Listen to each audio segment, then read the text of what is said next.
Good morning, students. Today we are starting with the last chapter in Unit 3, that is cell structure and cell functions. And the chapter that we are starting is chapter 10, cell cycle and cell division. So this is an important chapter and it's a very lengthy one, and a lot of questions come from this chapter in exams. So let's start. We'll start with cell cycle. Cell cycle is generally completed in two phases or steps. Cell cycle जो है वो दो phases या दो steps में complete होती है. First phase को हम बोलते हैं इंटरफेज और सेकेंड फेज को हम बोलते हैं M phase. Interphase is also known as preparative phase, क्योंकि इंटरफेज में सेल अपने आप को प्रिपेयर करता है एम फेज में जितने भी चेंजेस उसके अंदर होंगे, जैसे कि डिविजन, रेप्लिकेशन, इन सारे चेंजेस के लिए. तो इंटरफेज को हम प्रिपरेटिव फेज बोल रहे हैं, एम फेज को हम डिविजन फेज भी बोलते हैं. पहले इंटरफेज को रेस्टिंग फेज माना जाता था, क्योंकि ये माना जाता था कि इंटरफेज में सेल जो है वो रेस्ट पर होता है, कुछ काम नहीं करता. लेकिन एक्चुअल में इंटरफेज एक प्रिपरेटिव फेज है और इसमें सेल बहुत ही एक्टिव होता है. और एम फेज को मल्टीप्लिकेशन फेज माना जाता था पहले, क्योंकि इसमें बहुत सारे इवेंट्स होते रहते हैं, जैसे कि डीएनए का डुप्लीकेशन होना, साइटोप्लाज्म का डिवीजन होना, जिससे कि फिर दो डॉटर सेल्स प्रोड्यूस होते हैं. तो ये सारे इवेंट्स एम फेज में होते हैं. तो अब हम इन दोनों फेजेस को डिटेल में स्टडी करेंगे. सबसे पहले बात करते हैं इंटरफेज की. इंटरफेज में 3 स्टेप्स होते हैं, G1, S और G2. G1 को हम गैप 1 भी बोल सकते हैं, S फेज को हम बोलते हैं सिंथेसिस फेज और G2 हो जाएगा गैप 2 फेज. इसी तरह एम फेज में भी 2 स्टेप्स होते हैं, एक होता है कैरियोकाइनेसिस और दूसरा स्टेप होता है साइटोकाइनेसिस. कैरियोकाइनेसिस मतलब न्यूक्लियर डिवीजन, साइटोकाइनेसिस मतलब साइटोप्लाज्मिक डिवीजन. न्यूक्लियर डिवीजन में 4 स्टेप्स होते हैं, prophase, metaphase, anaphase and telophase. इन सारे स्टेप्स से मिलकर बनती है सेल साइकिल. सी नाउ, ये सेल साइकिल है. इसमें सबसे पहले आता है G1 फेज, जो कि सेकेंड लार्जेस्ट पार्ट कवर करता है साइकिल का. उसके बाद आता है S फेज, यानी कि synthesis phase. Synthesis phase largest होता है पूरी सेल साइकिल में. उसके बाद G2 फेज एंड लास्ट में M फेज, जिसमें साइटोकाइनेसिस और कैरियोकाइनेसिस होता है.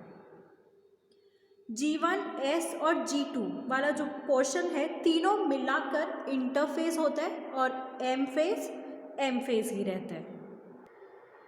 ओके, इतना क्लियर है.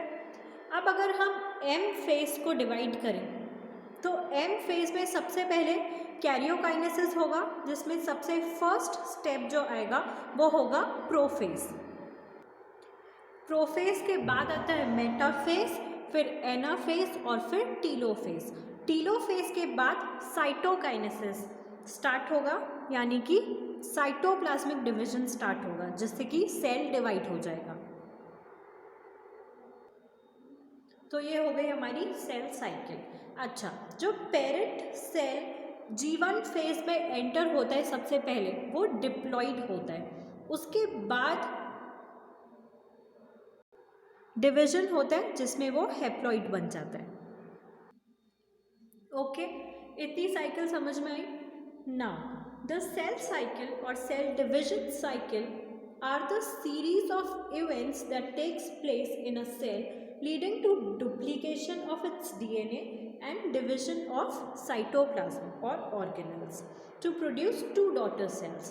अब ये एक सेल साइकिल एक ऐसी डिवीजन साइकिल है जिसमें बहुत सारे इवेंट्स होते हैं, जिसका रिजल्ट होता है डीएनए का डुप्लीकेशन और साइटोप्लाज्म और ऑर्गेनल्स का डिवीजन, जिससे कि 2 डॉटर सेल्स प्रोड्यूस होते हैं.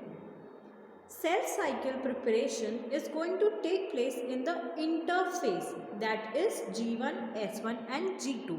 जो सेल साइकिल का प्रिपरेशन है वो इंटरफेज में होता है। G1, S और G2 तीनों इंटरफेज में आते हैं, इसीलिए इंटरफेज को यानी कि G1, S और G2 को हम प्रिपरेटिव फेज भी बोलते हैं, क्योंकि इसमें सेल अपने आप को प्रिपेयर करता है डिविजन के लिए और रेप्लिकेशन के लिए। In M phase, first nucleus is going to divide and then cytoplasm divides. M phase में जो है, जैसे कि हमने अभी पढ़ा, उसमें सबसे पहले न्यूक्लियस का डिवीजन होता है, मतलब न्यूक्लियर डिवीजन, उसके बाद साइटोप्लाज्म का डिवीजन होता है। In cell cycle, in every phase, the cell prepares itself for the next stage. अगर सेल G1 फेज में है तो वो अपने आप को प्रिपेयर करेगा S फेज में जाने के लिए, अगर S फेज में है तो वो अपने आप को प्रिपेयर करेगा G2 फेज में जाने के लिए, अगर G2 में है तो वो M फेज में जाने के लिए अपने आप को प्रिपेयर करेगा। तो जिस भी फेज में सेल है, सेल अपने आप को प्रिपेयर करता जाता है नेक्स्ट स्टेज में जाने के लिए। तो G1 फेज से स्टार्ट करते हैं। तो जो भी इवेंट्स G1 फेज में होते हैं वो होते हैं, सबसे पहले प्रोटीन का सिंथेसिस होता है, और प्रोटीन सिंथेसिस के साथ साथ में वो वाले एंजाइम्स भी सिंथेसाइज हो जाते हैं जो डीएनए रेप्लिकेशन के लिए ज़रूरी होते हैं। उसके बाद आरएनए सिंथेसाइज होता है। आरएनए में तीनों आरएनए सिंथेसाइज होते हैं, टीआरएनए, एमआरएनए और आरआरएनए। रॉ मटेरियल्स जो भी एस फेज के लिए रिक्वायर्ड होते हैं वो भी सिंथेसाइज होते हैं, और जो G1 फेज है उसमें सेल का साइज इंक्रीज हो जाता है, मतलब सेल ग्रोथ हो जाती है उस फेज में। तो सेल ने अपने आप को प्रिपेयर कर लिया है एस फेज में जाने के लिए। अब एस फेज हमको पता है सिंथेसिस का फेज है, तो सिंथेसिस फेज में क्या क्या होता है? डीएनए का रेप्लिकेशन हो जाएगा सबसे पहले, उसके बाद सेंट्रियोल भी डिवाइड होगा, लेकिन सेंट्रियोल डिवाइड या रेप्लिकेट होता है सिर्फ एनिमल सेल्स में, क्योंकि प्लांट सेल्स में सेंट्रियोल एब्सेंट होते हैं। इसके बाद जो हिस्टोन प्रोटीन है वो भी सिंथेसाइज होता है एस फेज में, सिंथेसिस फेज में। अब सेल ने अपने आप को एस फेज में प्रिपेयर कर लिया है G2 फेज में जाने के लिए। तो G2 फेज में जो चेंजेस होते हैं वो होते हैं प्रोटीन सिंथेसिस इंक्रीज हो जाता है, क्योंकि G2 फेज में जो सेल है वो अपने आप को प्रिपेयर कर रहा है M फेज में जाने के लिए, जो कि एक डिवीजन फेज है। तो डिवीजन की प्रोसेस में प्रोटीन की बहुत ज़रूरत होती है, इसीलिए G2 फेज में प्रोटीन सिंथेसिस इंक्रीज हो जाता है। जो प्रोटीन स्पेसिफिकली सिंथेसाइज होते हैं वो होते हैं ट्यूबुलिन और plasma membrane protein. Tubulin protein जो होते हैं वो स्पिंडल फाइबर फॉर्मेशन के लिए रिक्वायर्ड होते हैं, जो कि एक मेजर पार्ट है डिवीजन का। ठीक है, प्रोटीन सिंथेसिस के बाद एटीपी का सिंथेसिस होता है। एटीपी का फुल फॉर्म होता है एडिनोसिन ट्राइफॉस्फेट, ये एक एनर्जी का फॉर्म होता है। तो एनर्जी सिंथेसाइज हो जाती है सेल में। उसके बाद आरएनए का भी प्रोडक्शन होता है। आरएनए सिंथेसाइज होते हैं तीनों, एमआरएनए, टीआरएनए और आरआरएनए। ये सारे फेजेस G2 में होते हैं। Okay, now we'll talk about M phase. M phase में जो इवेंट्स होते हैं वो होते हैं कैरियोकाइनेसिस और साइटोकाइनेसिस। कैरियोकाइनेसिस मतलब न्यूक्लियर डिवीजन और साइटोकाइनेसिस मतलब साइटोप्लाज्मिक डिवीजन। कैरियोकाइनेसिस में 4 स्टेप्स होते हैं, प्रोफेज, मेटाफेज, एनाफेज और टीलोफेज। और एक इम्पॉर्टेंट पॉइंट ये है एम फेज में कि एम फेज में सबसे पहले कैरियोकाइनेसिस होगा, मतलब न्यूक्लियस का डिवीजन होगा, उसके बाद साइटोकाइनेसिस होता है। न्यूक्लियर डिवीजन के बाद साइटोप्लाज्म डिवाइड होता है। और एम फेज के बाद 2 डॉटर सेल का फॉर्मेशन हो जाता है। तो अब हमारी सेल साइकिल कुछ ऐसे दिखेगी। सबसे पहले G1 फेज में जो सेल अंदर जाएगा वो डिप्लॉइड होगा, क्योंकि वो पेरेंट सेल होगा। उसके बाद वो एस फेज़ में जाएगा, फिर G2 फेज़ में। उसके बाद जब M फेज़ में सेल आएगा तो वहाँ पर वापस से DNA रेप्लिकेशन हो चुका होगा, इसीलिए जो सेल M फेज़ से वापस बाहर निकलेगा वो भी डिप्लॉइड होगा, क्योंकि उसमें ऑलरेडी सेल साइकिल के अंदर रेप्लिकेशन हो गया। Now suppose these two daughter cells which are formed, जो दो डॉटर सेल्स बनी हैं, after this they are not going to divide, that means they will get differentiated or specialized to perform specific jobs। अगर ये जो दो daughter cells form हुई है वो फर्दर डिवाइड नहीं होती है तो उनमें डिफ्रेंसिएशन होगा और वो सेल्स स्पेशलाइज्ड सेल्स बन जाएंगे जो कि स्पेसिफिक फंक्शंस परफॉर्म करेंगे।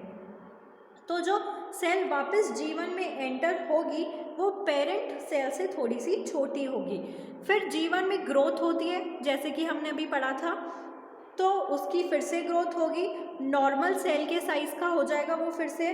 उसके बाद वो एस फेज में नहीं जाएगा, वो एक और फेज होती है G0 और G0 फेज, उस फेज में चला जाएगा। इवेंचुअली जो G0 फेज से सेल्स बाहर आ रही हैं वो डिफ्रेंशिएटेड सेल्स होती हैं। Differentiation is the cell coming out of the cell cycle and becoming specialised. तो डिफ्रेंशिएशन हम कब बोलेंगे सेल्स का हो गया है, जब सेल साइकिल से वो सेल्स बाहर आ गए और वो स्पेशलाइज्ड हो गए कोई स्पेसिफिक फंक्शन परफॉर्म करने के लिए।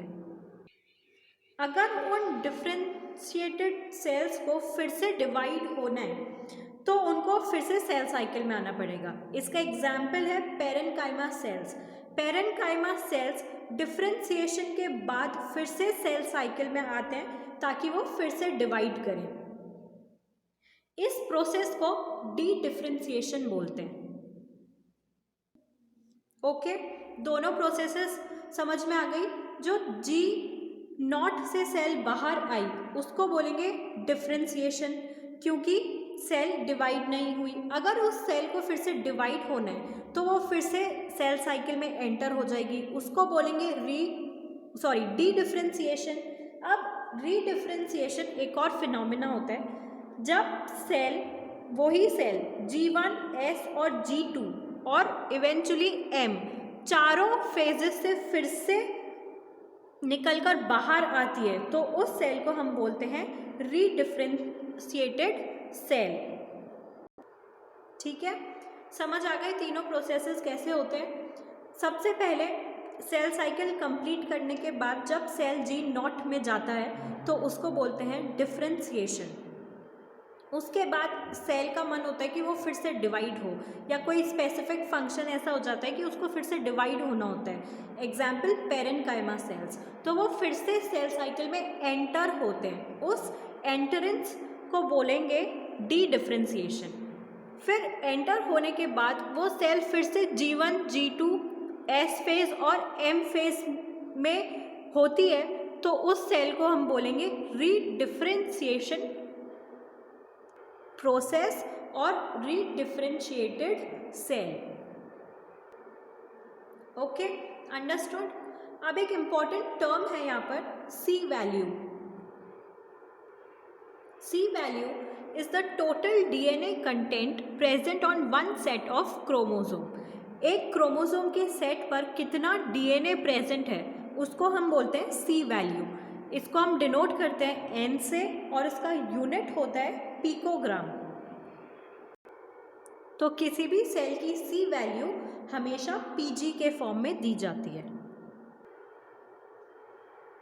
In the next video, we will talk about the checkpoints of cell cycle and also about amitosis.